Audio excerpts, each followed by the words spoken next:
શું કારણે પડ્યો કે આ બધાની રાજરમત છે એટલા માટે બધું થયું છે કે પબ્લિકને ઓછી કરવા માટે બધું કરો છો બધાય? आ जाइए। दरवाजा किस तरफ है? ये दरवाजा अच्छा, ये दरवाजा ही है। खोलना को फटाफट। तो यहाँ दरवाजा भी एक तरह से मौजूद नहीं है। ये इनके घर की हालत है और इनकी कमाने वाली अकेली बच्ची चली गई। તો અમે એમ કહીએ 4 લાખ અમને આપ્યા છે ને અમે એને પાછા આપી દઈએ 4 લાખ આપ્યા કે 6 લાખ આપ્યા કે 10 લાખ આપ્યા અમે એને પાછા આપી દઈશી એનો જીવ અમને દઈશે. હા ઈ જ ચલાવતી હતી મારો પરિવાર. એ નોકરી કરતી હતી. હું કે અમે ક્યાંય નહોતા જતા. એના ભાઈ નાના નાના છે. કોઈ કમાવાળું નથી. એના પપ્પા अच्छा, વયા उसके ગયા आपके છે. जो और बच्चे हैं वो छोटे हैं હા નાના और છે. उनके पापा? નથી આ દુનિયામાં. नमस्कार, सैटरडे में आपका स्वागत है। मैं आपके साथ हूँ राजेश धाकड़। हम मोरबी में चुनाव यात्रा पर आए थे, लेकिन चुनाव मोरबी में जैसा कि आप जानते हैं कि पिछले महीने बहुत ही दुखद घटना हुई और मोरबी का जो ब्रिज है टूट जाने से काफ़ी लोगों की यहाँ मृत्यु हो गई थी। ऐसे कुछ परिजनों से हम मिले और उनसे अपनी जो भी उनके अनुभव हैं वो साझा करने की कोशिश की कि उनके परिजन जाने के बाद उनके जीवन में क्या कुछ बदलाव आया और किस तरह का क्या तमाम तरह की दिक्कतों का सामना करना है। सबसे पहले हमारे साथ एक महिला मौजूद है। क्या नाम है मैडम आपका? સંગીતા संगीता बहन। तो संगीता बहन, आप ये बताइए कि कौन था आपका वहाँ ब्रिज पर? મારી છોકરી હતી आपकी बेटी थी। तो आपकी जो छोकरी थी वो कितने साल की थी? 21 વર્ષની. क्या काम करती थी वो? એ ઓરપટમાં જાતી અજંતામાં. काम करती थी, हाँ, नौकरी हाँ, करती थी। नौकरी तो वो करती थी. आपके परिवार का आय का स्रोत वही था? હા मतलब परिवार वही चलाती थी? હા ઈ જ ચલાવતી હતી મારો પરિવાર. अच्छा। એ નોકરી કરતી હતી. હું કે અમે ક્યાંય નહોતા જતા. એના ભાઈ નાના નાના છે. કોઈ કમાવાળું નથી. એના પપ્પા अच्छा, વયા उसके ગયા आपके છે. जो और बच्चे हैं वो छोटे हैं હા નાના और છે. उनके पापा? નથી આ દુનિયામાં. उनके પપ્પा 13 पापा भी? વર્ષ થયા. પપ્પા મરી ગયા ને 13 વર્ષ થયા. આ છોકરી ઉપર જ બધું ઘર ચાલતું હતું. परिवार उनका उस बच्ची के ऊपर ही चलता था और आपको सरकार की तरफ से जो सहायता मिली, क्या आप उससे संतुष्ट हैं क्या? ના नहीं है संतुष्ट। ના तो आपको क्या लगता है किसकी गलती रही इस दुर्घटना में?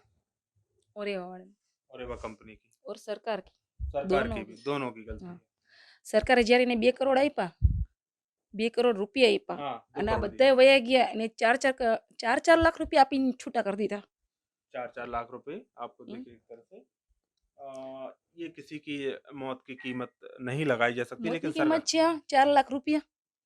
તો અમે એમ કહીએ 4 લાખ અમને આપ્યા છે ને અમે એને પાછા આપી દઈએ 4 લાખ આપ્યા કે 6 લાખ આપ્યા કે 10 લાખ આપ્યા અમે એને પાછા આપી દઈશી. એનો જીવ અમને દઈશે. हाँ, એ મરી जीव જશે जीव जीव कोई नहीं लौटा सकता। इस तरह की गलतियां करके તો निर्दोष लोगों સરકારે की શું કામ એને 2 કરોડ આપ્યા 2 કરોડ આપ્યા તો બધું કેમ ચાંચ નું કર્યું? 2 કરોડ આપ્યા હોય તો પુલ કે શું કામ ને તૂટવો જોઈએ? આ નહીં 150 વર્ષ થઈ ગયા એ પુલને કોઈ દિવસ નથી પડ્યો ને હવે કેમ પડ્યો? ગરીબના જ બધા ગયા છે ને. बिल्कुल गरीब और तमाम तरह के आम लोग जो भी थे वहां हम्म. मौजूद, उनकी मौत हो गई। इनका कहना है कि इनके परिवार की जो जिम्मेदारी थी इनकी बेटी के ऊपर थी, उनकी कमाई का एक जरिया मात्र वही थी।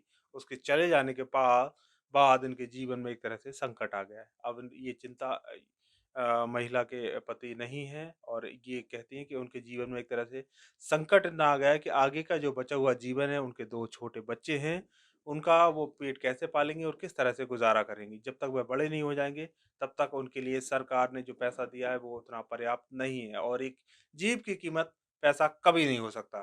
तो आप सरकार से क्या चाहती हैं? મારા 2 છોકરા છે ને નોકરી આપે સરકારી. आपके 2 बच्चे हैं छोटे, हाँ उनको हाँ कितने साल के बच्चे हैं आपके? એક 14 વર્ષનો છે એક 16 વર્ષનો છે. 14 और 16 बरस के हैं, तो वो હમ. जब बड़े हो जाएँगे, હા ત્યારે बालिग जब हो जाएँगे, હા જ્યારે જ્યારે મોટા થઈ જાય ને ત્યારે પછી 21 વર્ષના થઈ જાય ને ત્યારે.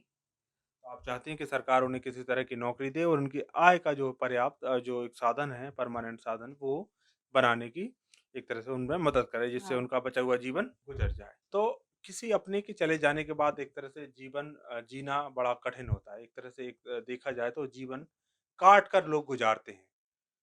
हम इनके दुखों को कम नहीं कर सकते क्योंकि किसी की 21 साल की बेटी जो नौकरी करती थी, परिवार की उस पे आय का पूरा मुख्य वो दारोमदार था और वो एक तरह से सभी परिवार की आजीविका चलाती थी।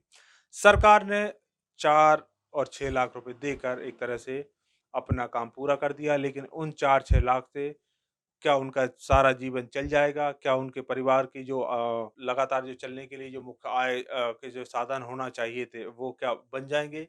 क्या उन 6 लाख रुपए से उनका संपूर्ण जीवन व्यतीत हो जाएगा? तो ये आप, हम और सरकार हैं, सभी आसानी से समझ सकते हैं कि किसी भी व्यक्ति का पूरा जीवन इन पैसों से नहीं चल सकता। इसलिए उनकी माँगें हैं कि उनके जो बच्चे हैं, उन्हें सरकारी नौकरी देकर सरकार एक तरह से जो अपनी गलतियाँ की गई हैं, वो उनको किसी तरह से सुधारने की कोशिश कर सकती है और उनके जीवन में एक मदद ये पहुँचाकर उनके जीवन को आसान बनाने का प्रयास भी कर सकती है। तो मोरबी से जो हमारे साथ महिला थी, उन्होंने तमाम तरह के अपने दुःख व्यक्त किए और हमें जो तमाम तरह की सारी बातें थी वह बताईं। फिलहाल के लिए इस खबर में इतना ही। अब देखते हैं आगे सरकारें इन सब के बाद क्या संज्ञान लेती हैं और क्या कुछ इनके लिए कर सकती हैं। हमारी तो सरकारों से यही प्रार्थना है कि इन जो दुखी लोग हैं जिनने अपने परिवारजनों को खो दिया है, उनकी किसी भी तरह से मदद करें जिससे उनकी जीविका चलाने में एक तरह से मदद हो जाए। कैमरामैन अनिल अग्रवाल के साथ राजेश धाकड़, सत्य डे न्यूज़ मोरबी। नमस्कार। જો તમે આ વિડિયો ફેસબુક પર જોઈ રહ્યા છો તો લાઈક અને ફોલો કરો અને યુટ્યુબ પર જોઈ રહ્યા છો તો અમારી ચેનલને સબસ્ક્રાઇબ કરો. સત્તરે.com આઝાદી સમાચારોની.